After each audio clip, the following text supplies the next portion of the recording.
Did you know that when Rubber Soul was released in 1965, there were two versions, one for the American market and one for the UK market? It was the same album, but with a slightly different track list tailored for each audience. One was more of a rock album, the other was more of a folk album, but it was the same album. So that's just one of the topics I want to talk about in this video about Rubber Soul. I'll also talk about the recording process and the challenges that the band had to face, such as trying to meet a deadline while receiving something called an MBE, which is something I had to Google. I'll explain later. And finally, I'll talk about a few key songs. There are so many songs to talk about, but I chose two songs that show the Beatles moving towards a new sound. They will continue on subsequent albums, and then I chose another one which kept the style of the previous sound, but they added in some bilingual lyrics just to make it sound better. I'm pretty sure you know what I'm talking about. But let's first look at my vinyl, which is a remaster of the original Parlophone release. Let's take a look at the Rubber Soul vinyl. This is the one which is a remastered Rubber Soul, and this is the 180 gram vinyl. It has side 1 and side 2, and this is a remaster of the original UK version. So let's take a look at the back. And it has the back where it has the songs and who wrote the songs. So you can take a look at that, the side 1 and side 2. And pictures of the different members of the band you can see here on the vinyl. Let me just scan through these right here. And you can see everybody up close. And this is just like a reproduction of the original record. So it has the 33 and a half and all these liner notes and all that, and there's the sticker and all that stuff. And let's look at the vinyl. It's looks like the original, the Parlophone sticker, where it has Drive My Car and all the songs. This is side 1. Side 2 looks just the same. So let's get back to the video. Let me start about talking about the two different versions. The UK version of Rubber Soul contains 14 tracks, while the US version has 12. Capitol Records in the US altered the album's content to fit the American market, removing some songs and adding others from previous UK releases. The US version doesn't have Drive My Car, Nowhere Man, What Goes On, and If I Needed Someone, but it includes I've Just Seen a Face and It's Only Love, which originally appeared on the UK album Help. The UK version opens with the upbeat Drive My Car, giving the album a more rock-oriented feel.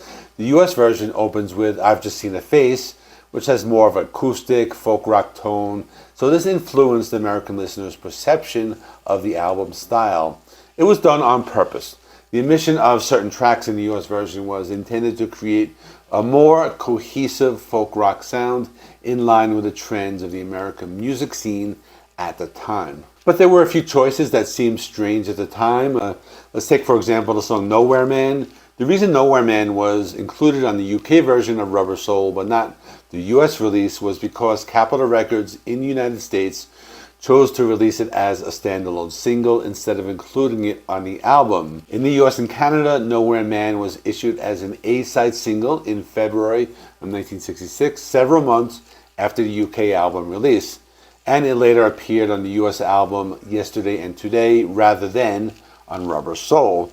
This was a common practice at the time in the US, where Capitol often rearranged Beatles albums by removing some tracks and releasing them as singles or on other albums to maximize sales. As a result, Nowhere Man was omitted from the US Rubber Soul to serve as a successful single, reaching number 3 on the Billboard Hot 100 and number 1 on other charts, while in the UK it remained part of the album's tracklist. The artwork is nearly identical on both versions, but the US cover typically features a different color tint, more brownish or gold, and includes the Capitol Records logo and information banner, while the UK version, which I have here, is the photo. Are the same, but the US pressing often has a slightly clearer image, and the UK version is a little more grainy. And the UK version was compiled by the Beatles themselves, while the US version was compiled by Capitol Records with the band's direct input. The US release was seen as a more self-contained artistic statement, as it didn't have any previously released singles. But let's take a step back and talk more about the recording process for the album. The recording process took place from October 12th to November 15th, 1965 at EMA Studios, which is now Abbey Road Studios in London. This was the first time the band could focus exclusively on an album without touring, radio, or film commitments, allowing them to dedicate themselves fully to the studio work. The sessions spanned 13 days, totaling 113 hours, with an additional 17 hours spread over 6 days for mixing. The Beatles and producer George Martin worked intensively, often finishing sessions as late as 3 a.m. The band focused on fine-tuning arrangements and took a more precise artistic approach to album creation, viewing Rubber Soul as a complete artistic entity rather than just a collection of songs. Technically, the album marked a shift in their recording practices. The Beatles increasingly used studio as an instrument itself, experimenting with multi-track recording and effects. They employed techniques such as artificial double tracking, otherwise known as ADT.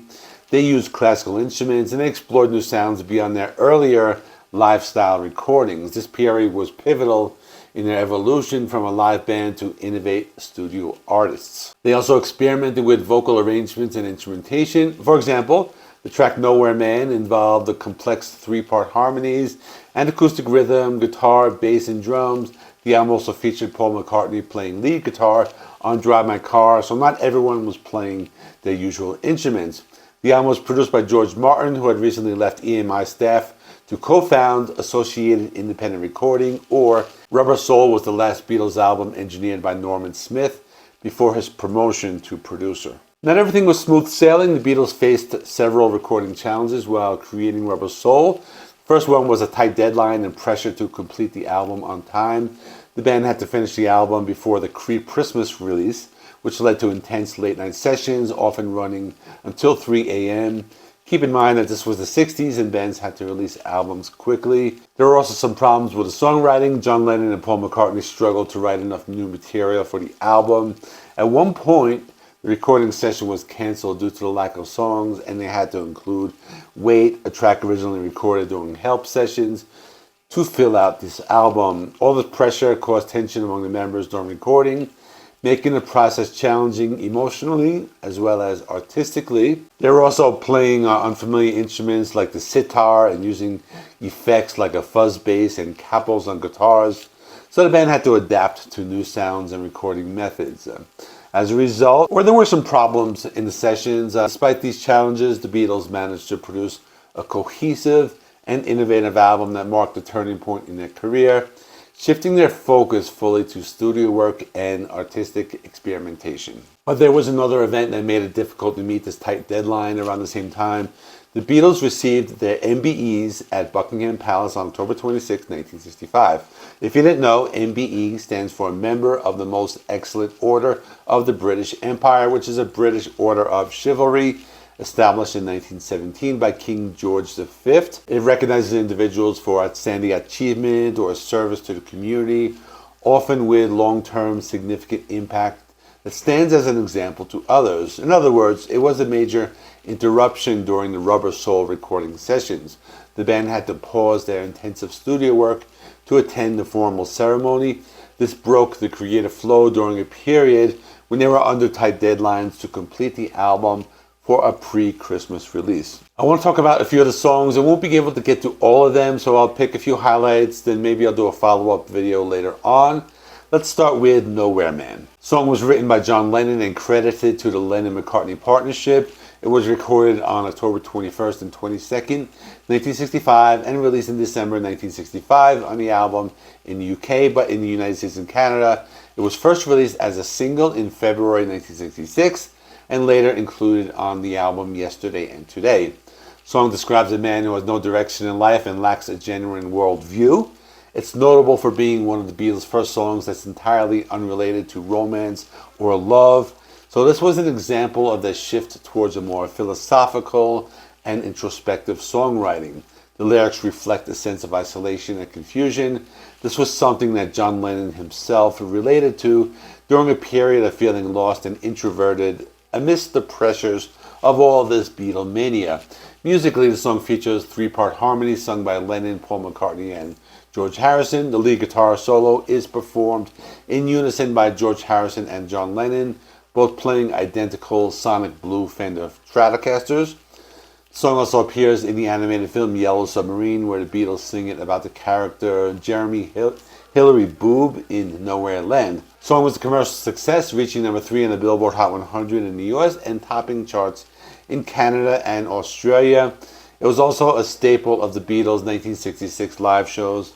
Here's some interesting information. John Lennon wrote the song while experiencing writer's block, so he ended up writing about the experience itself, or in other words, the song was inspired of his own feelings of being a nowhere man, somewhere sitting in this nowhere land and not knowing where he's going.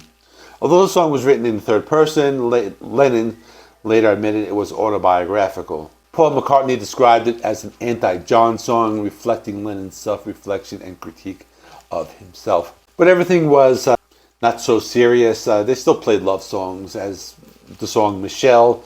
It's a love ballad written mostly by Paul McCartney, with one section co-written by John Lennon. The song is so distinctive for featuring lyrics partially sung in French.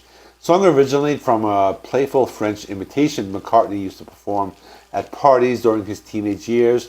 The French lines, including Michelle ma belle, meaning Michelle my beautiful, were inspired by a conversation with Jeanne Vaughan, the French teacher wife of McCartney's friend, who helped provide authentic French phrases that fit the song's romantic theme. Michelle won the Grammy Award for Song of the Year in 1967 and has become one of the Beatles' most widely recorded and beloved songs. Despite rumors, Michelle was not a real person but a fictional character created for the song. The name Michelle was simply chosen because McCartney liked it, and the song evolved from a charming blend of English and French lyrics to express a heartfelt love message. Musically, Michelle features a sophisticated chord progression with jazz influences, including a notable ham-fisted jazz chord taught to the band by a local music shop employee. I could go on with a follow-up of this video, but this is getting long, so I'm going to stop it here for now, but maybe I'll do another video and I'll talk more about songs and more about the story, because there's a lot going on with this album. But in the meantime, check out this video I did on Sgt. Pepper's Lonely Hearts Club Band. Thanks for watching. Please like this video. It helps me with the YouTube algorithm. Please subscribe if you have not already. I do rock and metal reviews and content related to physical media on this channel. Thanks for watching. I will see you in the next one.